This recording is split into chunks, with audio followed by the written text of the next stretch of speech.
where giant banners bearing the images of franchise cornerstones once hung from the Staples Center ceiling, there were only black drapes.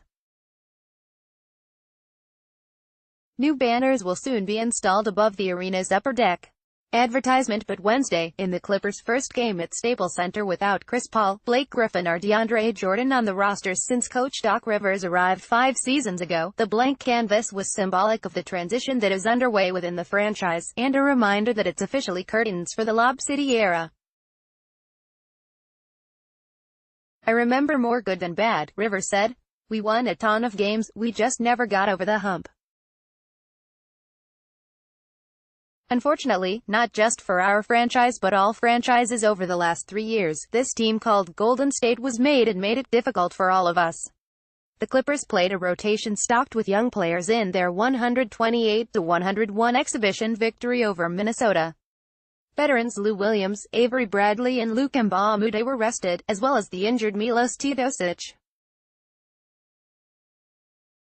Tobias Harris continued his strong play by scoring a game-high 23 points. Swaths of seats in the arena's lower bowl stayed empty throughout the game, and the crowd was announced at 10,099.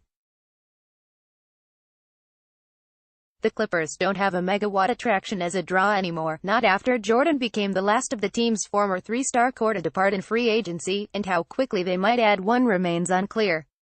Clippers guard Tyrone Wallace, right, shoots as Minnesota Timberwolves center Gorgui Dieng defends during the first half a preseason game on Wednesday at Staples Center. Mark J.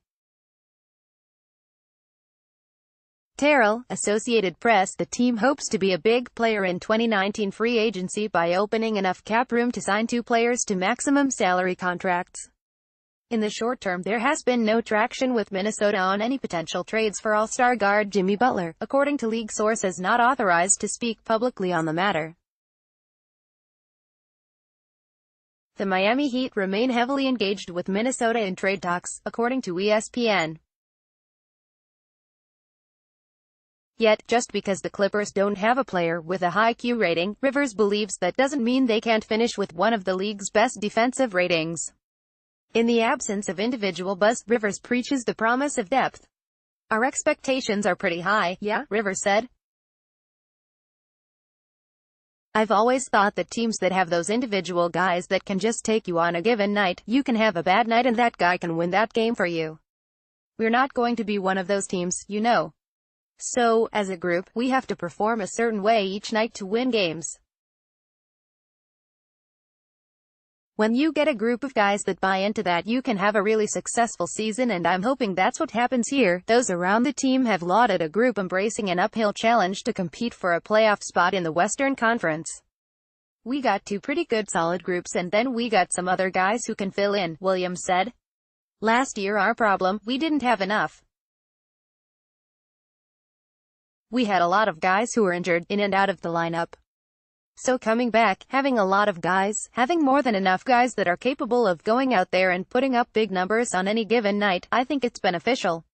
The Clippers have 17 players under contract and 15 spots available for the regular season, and the game was an opportunity for those potentially at the end of the rotation to separate themselves, such as second-year players Sindarius Thornwell and Tyrone Wallace, and rookie first-round pick Jerome Robinson. It was also, Williams believed, an indication of things to come. Without a single ball-stopping point guard, an offense emphasizing multiple ball handlers has been implemented. Wednesday, there were 36 assists on 49 field goals. All in all for the exhibition season, a banner night. Advertisement said Williams, "We got strength in numbers.